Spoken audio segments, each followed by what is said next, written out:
Leia Healthcare, looking after you always. Proud sponsors of Real Health with Karl Henry. Hello, welcome to Real Health with me, Karl Henry, in association with Leia Healthcare. Folks, our chat this week is all about food and mindset and upping our meal game and bring it to the next level. While exercise is a very important part of a healthy lifestyle, getting our diet in the right shape is also crucial. This week, I'm delighted to be joined by performance nutritionist Daniel Davey, who's going to tell us why prioritising food can help with our fitness goals. Be it weight loss, injury recovery, or immune boosting, food is absolutely crucial. His new book, Eat Up the Next Level, brings you simple, delicious, nutrition-packed and uniquely designed recipes to help you unlock the key to an enhanced life. Geez, there's a tagline, Daniel. No pressure. Some mouthful, all that, Karl. How are you, first of all? We haven't seen each other for a while. How's it going? No, we only seem to meet up during these podcasts or we meet online otherwise. Video calls during COVID. Life is great, thank you. Yes, doing well. And you're doing well? All is well. Busy as ever, which is great. Looking forward to chatting all about the book and just catching up with you in general. Let's get stuck into it. It is important for people to be able to prep. And, the start of COVID, we saw that the first 3, 4, 5 months, it was all about cooking from scratch and learning all the tools. And then people kind of went by the wayside. But knowing how to prep your own meals, they're nutritious, but there's a power in the knowledge of what do I do with this food? There is a power in the knowledge, and I think that during COVID we had a little bit more time, a bit more scope, and now we're back into business as normal, and we need to still maintain good habits, and we still need to have nutrition as a core part of our habits and good habits. It's shifted a little bit, so now we need preparation in a different type of way. We need options that are going to be easy to make when we come in from work, or we need something like an overnight oats when we're heading out in the morning. So it's giving ourselves the options that will give us a good source of energy and nutrients when we're a bit more squeezed for time.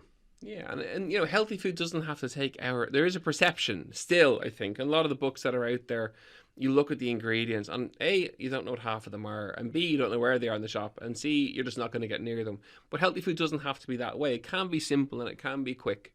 It absolutely can, and we were just talking off air, I suppose we could say off air, about how life has changed for us, even from a family perspective. Time becomes squeezed, and we need to have ways and means of making food quick and easy. And I suppose a simple thing that I've noticed is having an extra portion from the night before as dinner for lunch, having things out and ready to go for the next day.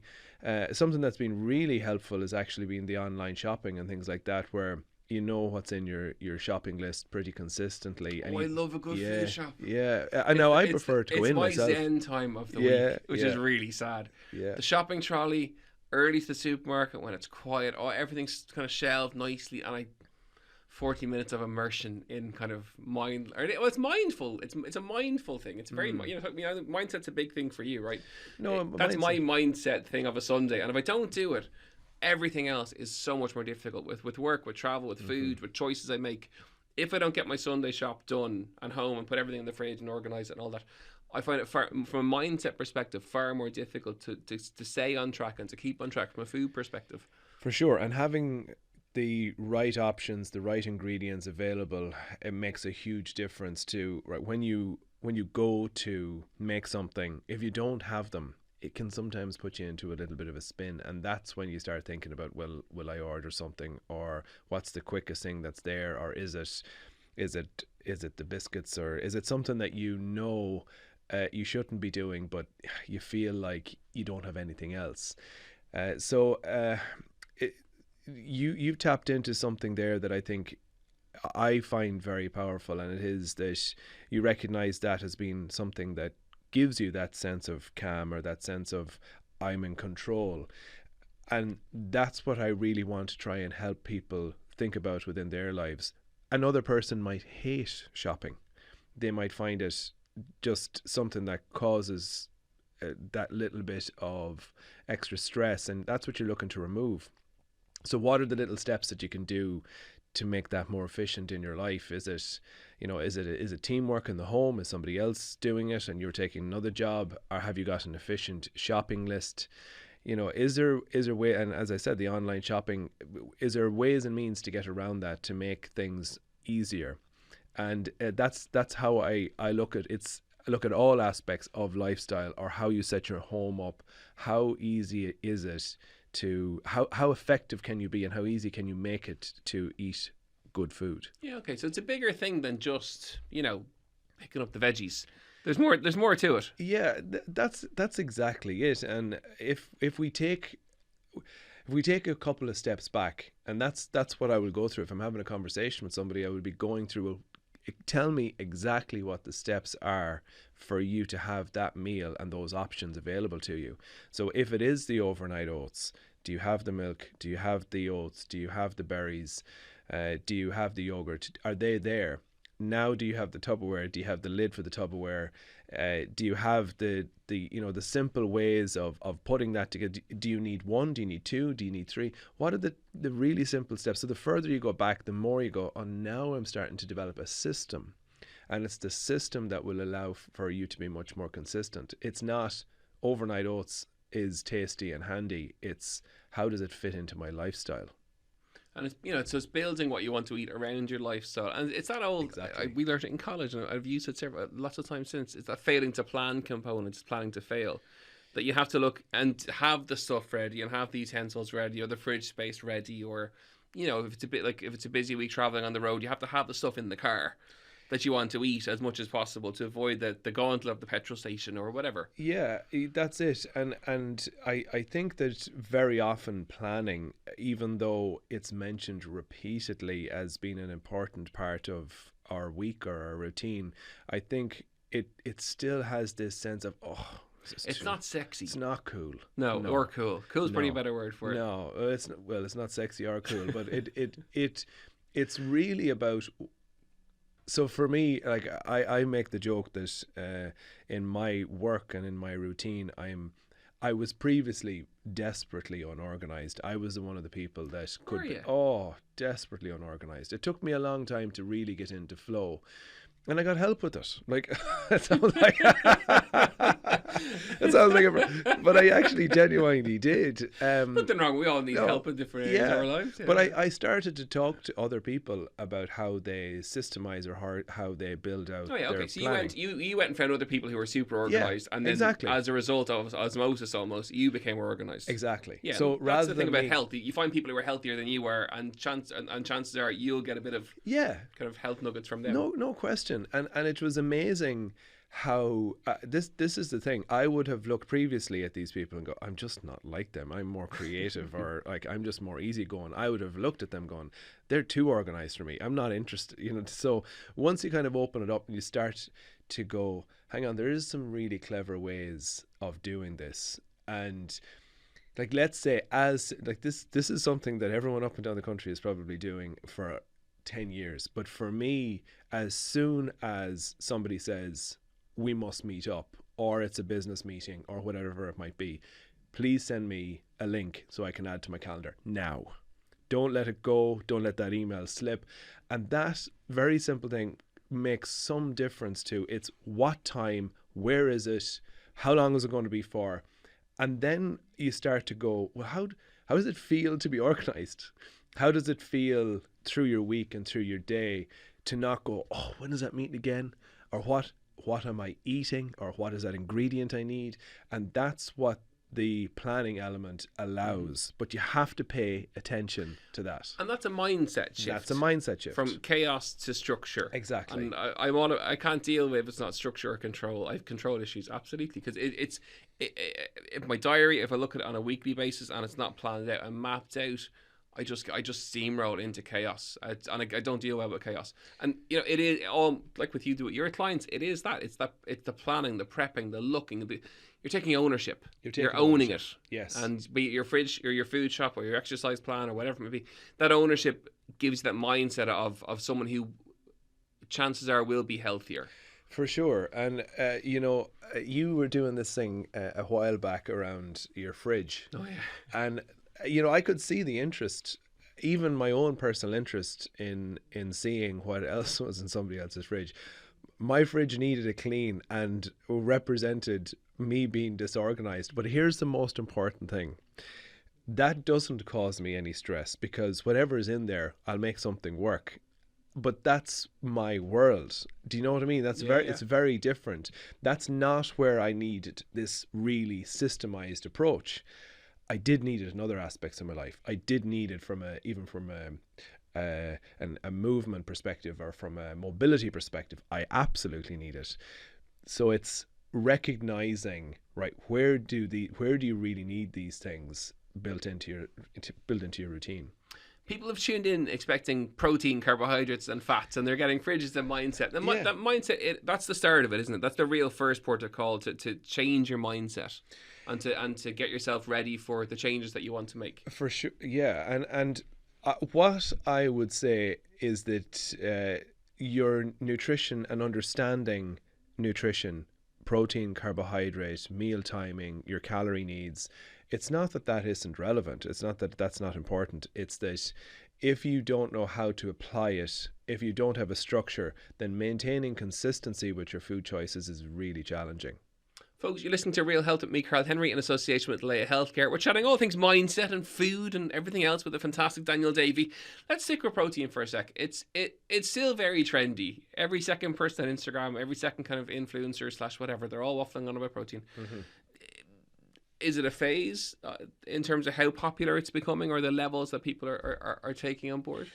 I think what happened with protein over particularly the past 5 years, is that we began to recognize that protein is important for muscle function, it's important for growth and repair, but it's also important for the maintenance of muscle, particularly as we age. And I know you had Dr. Brendan Egan in very recently, he was a good friend of mine. And what happened is that protein became something that was much more understandable, and I feel people can understand something simple like adding more protein to your diet, and I think industry then followed, and that's when we see protein biscuits and bars and ice cream and all of that everywhere. The big thing with protein, as you know, is that we need a little bit more than what has been recommended, and we need it in a more in a more balanced approach throughout the course of the day, and that's what's going to make the impact over a long period of time. And the other benefits of adding more protein is that there's better glucose stability, our energy levels feel more stable throughout the course of the morning, and our appetite is better controlled. So I don't think it's a phase in terms of science or in terms of evidence and how we approach it. I think we will move, and that the industry will move on to something very quickly again, from a consumer product perspective.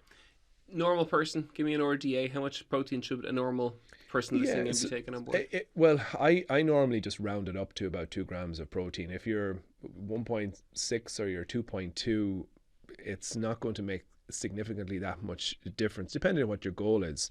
Okay, but so 2 grams per kilo body weight. Per kilo body weight per day. I'm 83 kilos. I'll target. I don't even do any calculations on it day to day to see if I'm hitting it, but I know that anytime I have looked at it, somewhere between 150 and 180 grams of protein is pretty standard, and you can do that through some eggs for breakfast, or making a high protein overnight oats. You can do it with yogurt and fruit, things like smoked salmon and tuna, some beans and baked potato, frittata, and then as you move on, you can make your own snacks, nuts and seeds, and of course things like lentils are great. And in the evening, having your typical Irish dinner, or whatever dinner that you enjoy, whether it be Asian food, or I'm going to make a nice curry tonight, lentil curry tonight with some chicken in it. And it's quite easy once you start to think about it, particularly from early in the morning, because that tends to be where the gap is. Breakfast. Chat to me about that then. Fasting is very popular, very trendy. It is. Breakfast is very popular, very trendy. How important is it? I think it all depends on what your day looks like. I will always work on somebody's nutrition and their their structure of meals depending on what their goal is and how they respond to food. So there are lots of people, even athletes, who will push their breakfast out by a couple of hours in the morning. But as long as they're meeting their need for nutrients throughout the course of the day, then that's absolutely fine. Now, if they've got a very tough session in the morning, you're better to get some energy and some carbohydrate and protein in before that. And that can be from a peanut butter toast and the glass of milk, or it can be... There was one this morning you had. Yeah. Yeah. Is that what this morning's one was? I saw it on Instagram earlier on, and I actually meant to reference it today. You're ahead of me there. Yeah. That looked amazing. Yeah, I have actually two... yogurt peanut butter on toast. Yogurt peanut butter toast and banana, and you can use peanut butter or almond butter. Some kind of nut butter, basically. And Nutella. It's so unbelievably easy, and it's still gratifying, and it's just, I have this thing that I've spoken to people about. It's the simplest concept, but it can make this really significant difference to how you feel and how you approach your food. And it's nothing new or it's nothing novel, but it's a way of thinking about it, and it is the mixed meal approach. And a mixed meal is a protein, carbohydrate and fat at all main meals. So most breakfasts will be a little bit light on protein if you're having a cereal or you're having a bread. And that's why I added the yogurt to it. Okay. So that's just a simple way of going. It looked yummy. It is. By the way, if you don't follow Daniel on Instagram, you'll get hungry, but you'll get lots of tips and stuff too. Talking about tracking food then. Again, it's something that we use with our clients all the time. With a food diary, we don't go as far as MyFitnessPal for most people, because I think it's obsessive and actually not sure it delivers true health really, unless you really need that kind of analytical version of it. Yeah. But just general, a diary, writing down what you're eating. Yeah. What are your thoughts on that? I actually have a full section on the pros and cons in it in Eat Up the Next Level, in the new book. I suppose the summary of it for me is that while I've worked with athletes and we've got really specific targets, and we want to make sure an athlete is hitting that protein target that we talked about, and they have very little previous knowledge around protein intake, I will just get them to look at, whether it be through a journal or whether it be a food diary or whether it be an app, I will look and see what is their food behavior and what is their ability to hit a specific nutrient. And this is the thing that happens in society. We become obsessive about one particular aspect.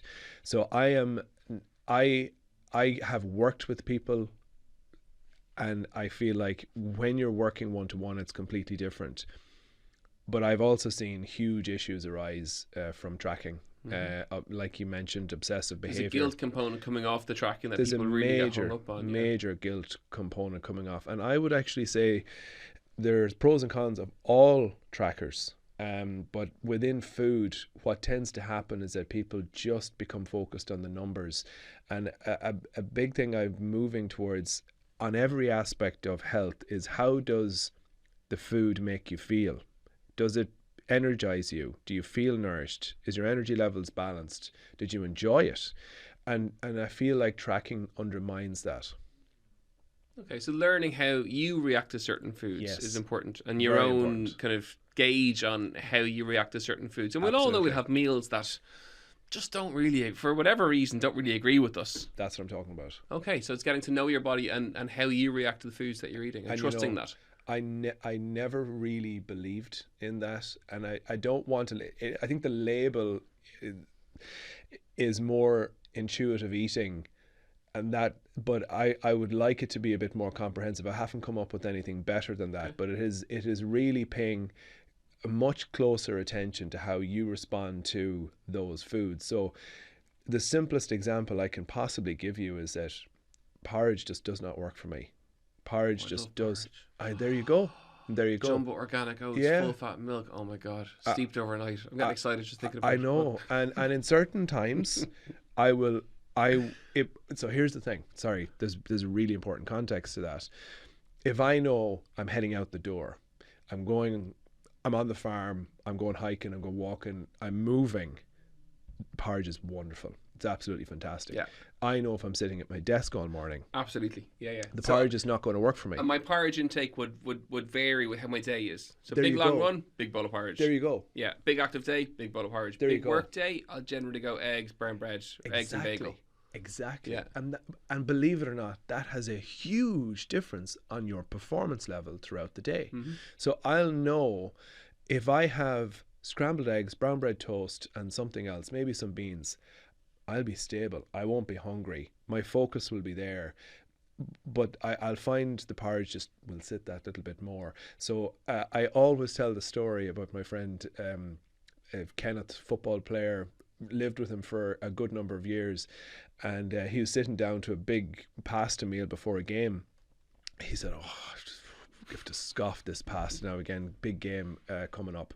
And he says, "I just can't stand it." And I said, "Well, why are you eating it?" And he says, "Well, it's pasta. You know, that's fundamental to your preparation as an athlete." I said, "I can count about 50 other ways that you can prepare for this game." He said, "Seriously?" I said, "Of course. You know, look at noodles, look at rice, look at potatoes, look at even things like pancakes. You know, spread out your need." He said, "Oh my God." He says, why didn't you tell me this before?" I said, "Well, you never asked." And it's that exact thing that we've just discussing.